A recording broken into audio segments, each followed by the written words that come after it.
Senhoras e senhores, bem-vindos a mais uma edição do Blink, aquele nosso programa das rapidinhas semanais, aqui já se aproximando do fim de ano, novembrão, tem que fazer rapidinho ainda em novembro, né?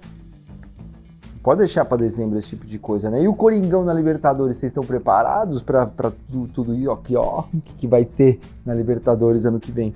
Mande aí suas dúvidas sobre o céu, a terra, a água e o ar, o bicampeonato mundial que vai vir aí no ano que vem, o tricampeonato mundial, né, que vai vir pro Corinthians, no ano que vem, quase um ato falho aqui, perigosíssimo. Bom, manda aí suas dúvidas. O André Fernandes, ó. Euforia com Bitcoin, é sinal que está na hora de vender, diminuir na carteira? Olha, de fato, chama atenção, né, o ritmo, né, a intensidade da escalada dessa história, né, é um negócio muito vigoroso, né, quase non-stoppable, né, e aí quando começa, assim, euforia, essa ideia de que não vai parar de subir, árvores crescem até o céu, né, eu acho que aí é um momento que a gente tem que ficar de olho. Mas, para quem acompanha esse negócio com mais intensidade, eu acho que houve um nível de institucionalização, toda essa história de criar uma reserva estratégica nos Estados Unidos em Bitcoin, criar todo um departamento de criptomoedas, colocar gente favorável a isso na SEC, colocar membros do governo americano nisso, existe uma nova ambiência mesmo em favor do Bitcoin, né?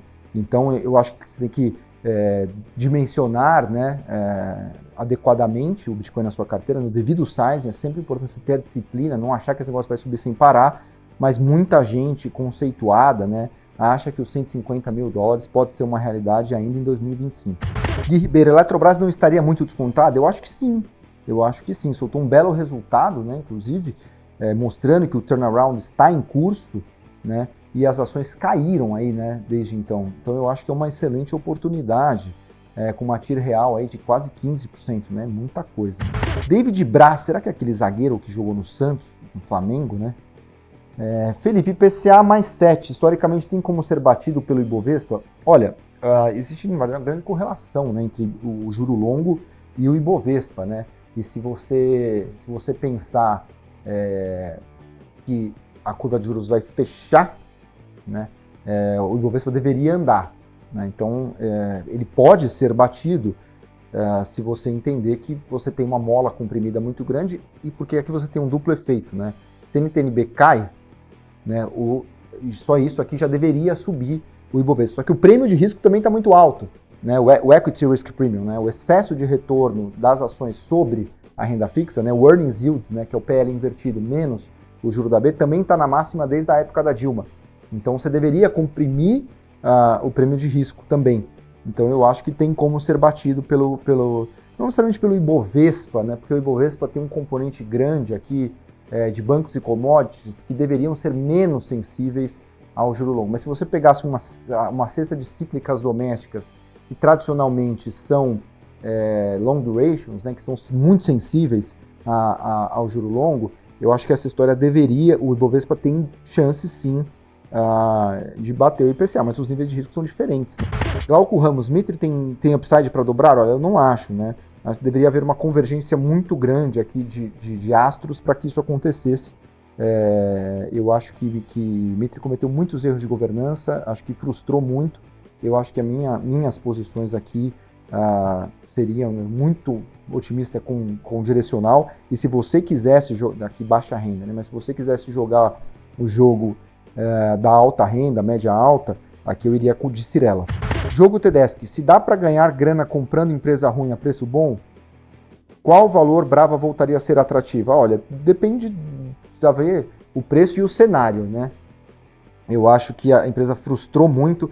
Aqui nesse caso, eu acho que mais do que isso, a empresa precisa parar de entregar notícias ruins, né? Porque ela vem sucessivamente frustrando e aqui precisaria ter algum nível de estabilização nisso, uma melhora de governança e nesse caso aqui, por outro lado, se tem essa máxima, né, que eu acho que dá para comprar coisa ruim, pode ter preço, mas embora o nível de custo seja alto, por outro lado, né, uma grande máxima também é que não tem negócio bom com gente ruim, né?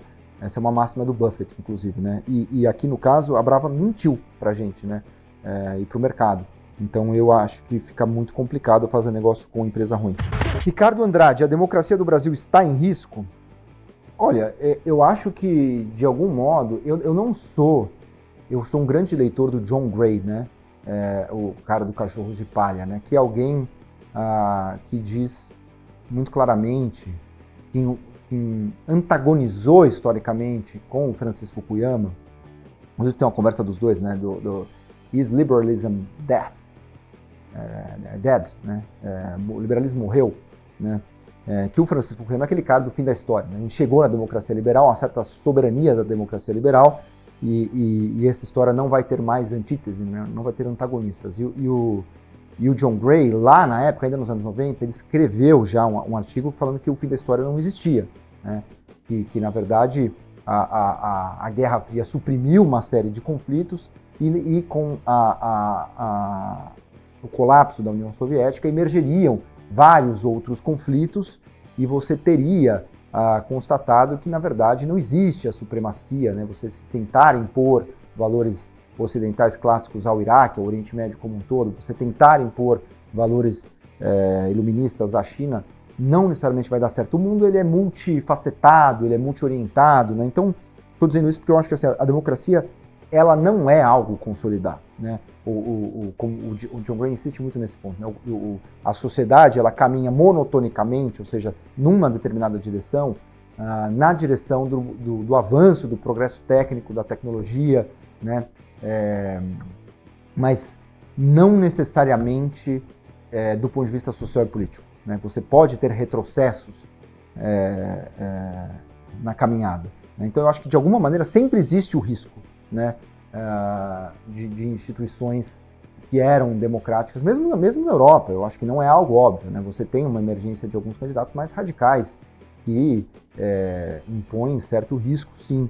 E agora não quer dizer que isso vá acontecer, né? Está em risco no sentido de que é um fator de risco. Devemos nos preocupar? Sim, devemos. Mas eu acho que o Brasil, de um lado, né? Você pode argumentar, a gente que argumenta que o Brasil esteve, né, na iminência de um golpe. Por outro lado, tem gente, não, mas o Brasil resistiu, né, as instituições foram mais fortes e a gente caminha, né? Então aqui eu acho que de fato existe o risco, mas me parece que as instituições democráticas brasileiras até emergiram razoavelmente mais fortes dessa história. Quando você testa o modelo e ele continua, o modelo, né, aquilo que não me mata me fortalece, né? A ideia nietzschiana básica, que no fundo é um pouco da ideia antifrágil do Taleb, né? Você passa por um choque e sai mais forte, né? Então eu acho que a democracia brasileira está em risco, como as democracias elas estão em risco, elas são em risco, na verdade, né? Agora o tamanho do risco importa, né? Eu acho que o jogo não é de não correr riscos, né? De quais riscos você corre. Eu acho que esse é um que eu topo correr. Eu acho que a democracia brasileira, apesar de estar em risco, ela continua no horizonte tangível. É isso aí, valeu. Semana que vem tem mais, com mais rapidinho ainda no mês de novembro.